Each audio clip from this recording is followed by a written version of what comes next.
I am excited because a special Champions League night awaits us tomorrow at the bridge. We have the special one back for this match. Oh, what a blockbuster it's going to be tomorrow. Imagine this: Chelsea in all its chaos, and we have Jose Mourinho who's back. And if you saw his press conference, he was his charming best. I think for me, the quote that stood out was the fact that he made Chelsea bigger and Chelsea made him bigger. In all fairness, you call him egoistic or you call him pompous, whatever you do, that's Jose Mourinho for you at his charming best. And you know what? That's the truth. He made Chelsea big. He got us onto the map. He got us to become a winning machine. And I would love to see him back in the dugout. In the opposition end, I think we've moved on from that Jose Mourinho. We're not that Chelsea anymore. And as much as I love him, my full support goes to Enzo Maresca, who also incidentally has the backing of the board, as the board has come out and said that they will give him till the end of the season until and unless something catastrophic happens. And that's the way it should be, because it's just two games. And yeah, we haven't had the best 7 or 8 games that we would have wanted, but we've been hampered with injuries. And if I was to only look at the last two matches, one against Man United, the loss still stings.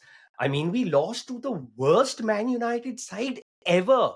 How could we do that? This was the best chance to break the old Trafford curse, that where we have not won in freaking 12 years, but we go and botch that up.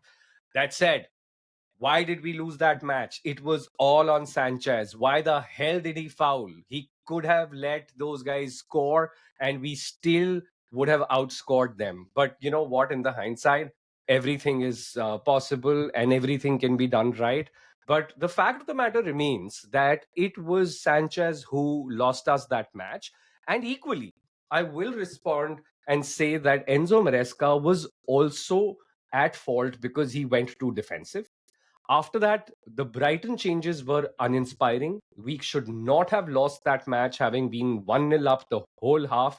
I wouldn't say that we dominated, because if you go back and see the stats, there were no clear chances that we created. There were probably two that come to mind, which were both with Estebao. One where he should have passed, he went for glory. I think that's what nerves do to you. And come on, man, he's only 18 years old. You know that with a young squad, this is something that is expected. They're not the finished articles. They will make mistakes. We will need to be patient with them, however much we hate to extend more patience, but that is what the truth is. There is no way Chalobah should have gone in and made that foul. What was the worst that could have happened? Imagine game sense. We would have been drawing, but 11v11, a game that we were dominating, we would have had fucking more chances, man. Come on, you gotta be a little more aware and pragmatic to the situation that you're in, and you cannot be doing this, because out of all the defenders, I think Chalobah has been at Chelsea for the longest time. He's been part of the squad that won the Champions League. He's seen things evolve at Chelsea. He is one of the most experienced defenders out there that we have, and I expected more out of him. He's had a shit season, but that's what football is. That's why you love football. That's why you love to hate football. But bringing this home, who was at fault? It was Chalobah. So both these games, while the substitutions weren't inspiring, they weren't encouraging. I like the fact that Maresca came out and admitted it. And that's what you want. Unlike like a bloody Ruben Amorim, who is so hell bent and stuck up his own backside that he would not change his formation. And here you have a manager who probably did not get the kind of backing that he wanted. We can talk about it till the cows come back home. But listen, the transfer window is shut. We can do shit till January. We got to make use of the players that we have.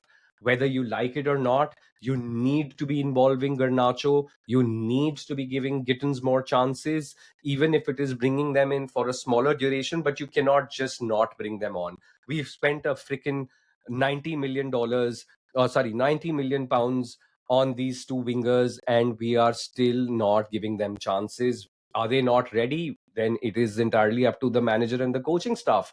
What are they doing? And why are these players not ready? They will never be ready till the time we don't start we don't start giving them chances. You can play as much or as well as you want in practice, but you can't take away the match experience, and you need to be start giving them these match experiences. This is where they're going to be tested. This is where they will grow. So Maresca, you have my support, man, and I'm cheering for you, I'm rooting for you, and I know that you're going to turn this around. But like you said, if you've reviewed your matches, your own performance, let's see an improved performance. I want players to fight for the badge. I want players to fight for the club. I want players to prove that belong there in the Champions League. I want players to show that they deserve to wear the jersey. And hoping for a cracking match tomorrow. Hopefully, we end our hoodoo with not finishing the fucking match with 11 players. And if we play with our 11 players, we play with a lot of heart and we give it our best, I think we can nick a result irrespective whether we have Caicedo or Pedro or not. We have the quality. It's just about the players going out there and showing that they care about the club. So that's it for today. This is True Blue Cheese signing off from True Blue Chaos. See you tomorrow.